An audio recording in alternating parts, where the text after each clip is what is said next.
Alright, well, round two. The first one kind of got screwed up. So, let's do this again. Last time that we talked, a lot of stuff was going down at the Bundy Ranch. Don't think that for 1 second that that's over, folks. They're just waiting to pounce on them again. New revelations, however, is that apparently Bundy's racist, right? You buy that? Well, unfortunately, my wife did.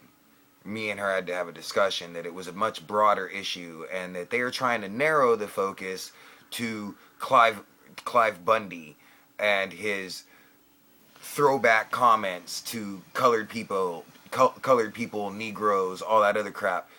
Look, if you haven't figured it out by now, there are certain differences between people. Some people have facial hair, some don't. Some have pigmentation in their skin, some don't. There are differences between people. That is what makes us unique. That's what makes us cool and dangerous all at the same time. So, get over it, get past it, get beyond it, look at the bigger picture. See, they keep trying to throw you into a box. I don't know about you, but I'm so sick and fucking tired of boxes. You can't throw me in a box. I don't fit in a fucking box. All right, you're not gonna put me in a bracket. It's not gonna happen. I am me. Period. Done. End of conversation. Back to the issues at hand. They have now pretty much Barack Obama's gone ahead and done a couple backdoor things. Bring your attention to the HIPAA or SOPA and PIPA and all that other crap, the internet censorship crap that they tried to push through our legal system, which we kicked and screamed and hollered and fussed, and they couldn't get it through.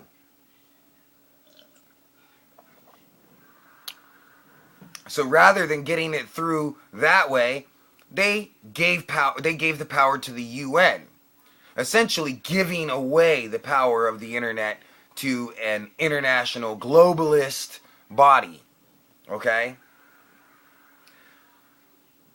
Internet freedom pretty much is getting ready to go bye-bye in a hurry. Now, on top of that, as Doug and Joe Hagman like to point out all the time, they're gonna tack onto that criminality. Certain speech now is going to be considered a crime. Pretty soon, when you say, fuck Obama, it's going to be a crime. Understand where that's going? Y'all are sitting back and watching this shit happen. For the large part. Not everyone. There's a growing minority of people that are loud, vocal, and standing up and saying things and you know.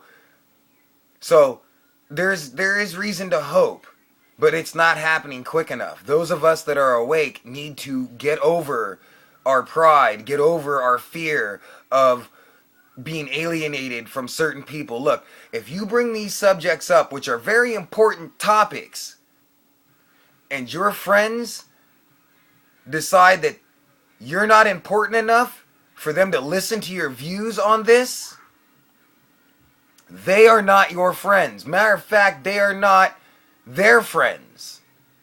Get what I'm saying? Get where I'm going with that? They have no self-love, therefore they can have no love for you. Time for you to move on. Find yourself some other friends.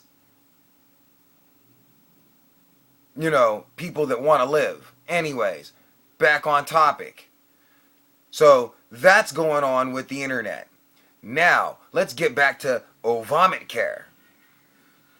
Obamacare, I don't know if you've seen the clip that's going around about from the Texas Republican, I want to say congressman, and him questioning the one of the major providers of Obamacare on the open violation of the HIPAA Act and the criminality that is. But if you haven't, I suggest you take a look at it and educate yourself on what's going on, because basically they just did the same thing that they did with the internet with your Fourth Amendment rights, your right to privacy. with the they basically changed the HIPAA laws without going through the procedure to change the HIPAA laws because they knew that wouldn't work. So they're subverting your voices once again. So anybody who wants to sit there and say, oh, Obamacare, you know, it had to be done, healthcare had to be done.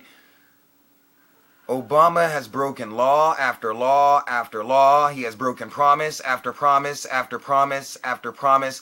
And I'm sorry, but if at this point you can't see that, well, good luck to you. Good luck to you. I wish you no ill will, but, you know, I do foresee you essentially taking a very long step off of a short pier, because that's essentially what you're doing there. Those of us who refuse, no matter how hard the truth hits us in the face, to open our eyes and look at the truth, well, we get exactly what we deserved. And, you know, that's the way it is. You can call it whatever you want, you know.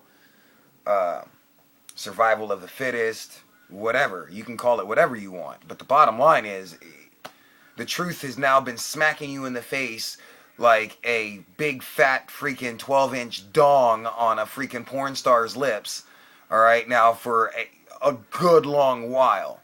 And if I've offended people by using that analogy, guess what? Grow some thicker skin.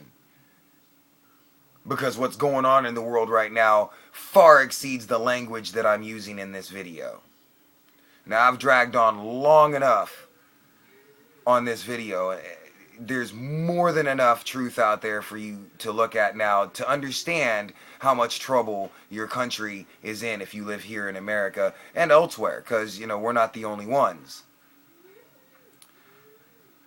If you give two craps about your children and your children's children, your lineage going forward at this point in civilization, then I suggest you stop and take a good hard long look at what you could be doing to further the geopolitical enlightenment of those around you. Because if you leave it to CNN and Fox and MSNBC to do that for you, you're essentially basically throwing up a middle finger to those you love. Because you obviously don't love them enough to inform them of the geopolitical electronic digital cage that's being lowered on top of them. Rest is up to you. That's all I got to say on this video. Peace.